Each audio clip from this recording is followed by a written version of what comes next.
پوچھے گا مولا لایا ہے کیا کیا، پوچھے گا مولا لایا ہے کیا کیا، میں یہ کہوں گا نام محمد، نام محمد، آنکھوں کا تارا نام محمد، دل کا اجالا نام محمد، پوچھے گا مولا لایا ہے کیا کیا، پوچھے گا مولا لایا ہے کیا کیا، میں یہ کہوں گا نام محمد، نام محمد، آنکھوں کا تارا نام محمد۔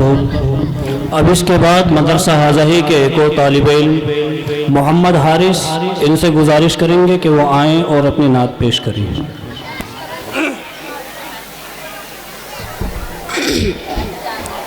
بسم اللہ الرحمن الرحیم۔ الحمد للہ رب العالمین والصلاة والسلام علی حبیبہ سید المرسلین وعلی آلہ واصحاب المحبین لا یوم الدین، اما بعد، فقد قال النبی صلی اللہ علیہ وسلم لا يؤمن أحدكم حتى أكون أحب إليه من أهلي ومالي، وقال أيضا من أحبني كان معي في الجنة۔ محمد کی محبت دین عقل کی شرط اول ہے، محمد کی محبت دین عقل کی شرط اول ہے، اسی میں ہو اگر خامی تو ایمان مکمل ہے۔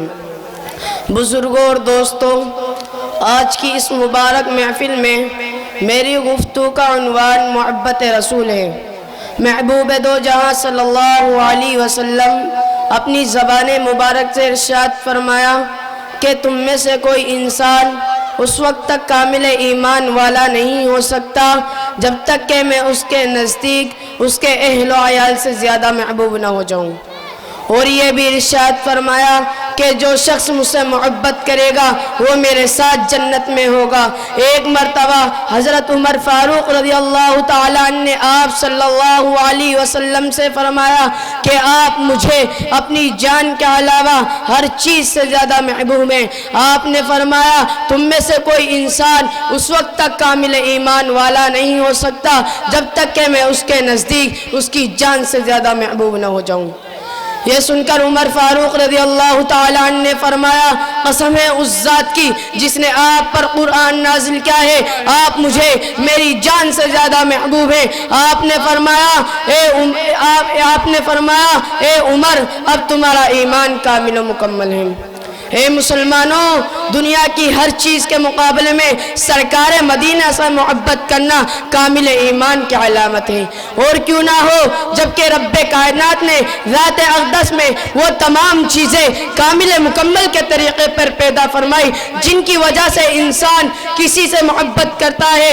اگر کمالات کا باب کھول دیا جائے تو صاف پتہ چلتا ہے ساتوں زمین ساتوں آسمانوں میں کوئی بھی آپ کے ہم پلہ نہیں ہے، بلکہ ہمارا دعویٰ اور عقیدہ ہے کہ آدم سے لے کر عیسیٰ تک تمام نبیوں اور رسولوں کو جو کمالات عطا کیے گئے، رب کائنات نے وہ تمام اوصاف و کمالات اپنے حبیب پاک صلی اللہ علیہ وسلم نے جمع فرما دیے تھے۔ آپ نے جودو سخاوت کے دریا بھائے، آپ نے عرب کے ظالمہ نامہ اور عدل انصاف کے جھنڈے قائم کیے۔ چنانچہ فرمایا اگر محمد کی بیٹی فاطمہ بھی چوری کرے گی تو اس کا بھی ہاتھ کاٹ دیا جائے گا۔ آپ کی فصاحت و بلاغت کا عرب و عجم یعنی پوری دنیا جواب نہیں دے سکی۔ آپ کی حیا کا یہ عالم کے پردہ نشین کواری لڑکی سے بھی زیادہ حیا تھی۔ آپ کی تواضع اس قدر کے غلاموں اور خادموں کے ساتھ بیٹھ کر کھانا تناول فرما لیتے۔ آپ کی خوش اخلاقی کی حالت کے حضرت انس رضی اللہ تعالیٰ عنہ کو 10 سالہ دور خدمت میں کبھی اف تک نہ کہا۔ آپ کی شجاعت و بہادری کا یہ عالم کے جنگ حنین میں مسلمانوں کے پاؤں لڑکھڑانے کے باوجود تنہا دشمن کو للکارتے رہے۔ آپ کی سچائی کا یہ عالم کے ابو جہل جیسے دشمن نے آپ کی صداقت کا اعتراف کیا۔ آپ کے عفو درگزر کا یہ بے مثال نمونہ کے فتح مکہ کے موقع پر اپنے صحابہ کے خون کو پیاسوں کو معاف کر دوں۔ اے للیانے والو سنو، کان کھول کے سنو، حسن جمال کی بنا پر بھی محبت کی جاتی ہے۔ کہا جاتا ہے کہ انسان احسان کا غلام ہے، یوں تو خدا کا ہر نبی حسین و جمیل ہوتا ہے، مگر سرکار مدینہ کا حسن جمال ساری کائنات سے بڑھ کر ہے۔ حضرت حسان رضی اللہ تعالیٰ عنہ فرماتے ہیں کہ میری آنکھوں نے آپ سے زیادہ حسین و جمیل نہیں دیکھا، اور آپ سے زیادہ خوبصورت کسی کی ماں نے جنا ہی نہیں۔ حضرت جبریل فرماتے ہیں کہ میں کائنات کے کونے کونے تک پھرا ہوں، مشرق سے مغرب تک میں نے سفر کیا ہے، میں نے ان حسینوں کو بھی دیکھا ہے جن کے حسن جمال کی پوجا کی جاتی ہے، لیکن اے آمینہ کے لال تو بے مثال اور لاجواب حسن کا مالک ہے۔ جی ہاں، مصر کی عورتوں نے حسن یوسف کو دیکھ کر اپنے ہاتھ کاٹ ڈالے تھے، مگر سرکار دو جہاں صلی اللہ علیہ وسلم کے حسن جمال کو دیکھ کر عاشقوں نے گردنیں کٹا دی۔ کسی نے کہا ہی خوب کیا ہے حسن یوسف دم عیسیٰ ید بیضا داری، آجا خوبا ہمہ دارن تو تنہا داری۔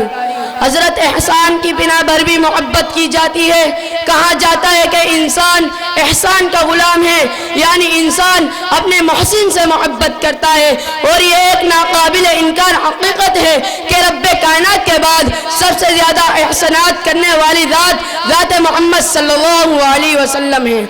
دوستو، احباب کے مقابلے میں، رشتہ داروں کے مقابلے میں، ماں باپ کے مقابلے میں، اساتذہ اور بڑوں کے مقابلے میں، گاؤں کے مکھیا اور پردھانوں کے مقابلے میں، ملکی صدر اور وزیر اعظم کے مقابلے میں، حتیٰ کہ ساری کائنات کے مقابلے میں سب سے بڑے محسن محبوب دو جہاں صلی اللہ علیہ وسلم۔ وآخر دعوانا ان الحمدللہ رب العالمین۔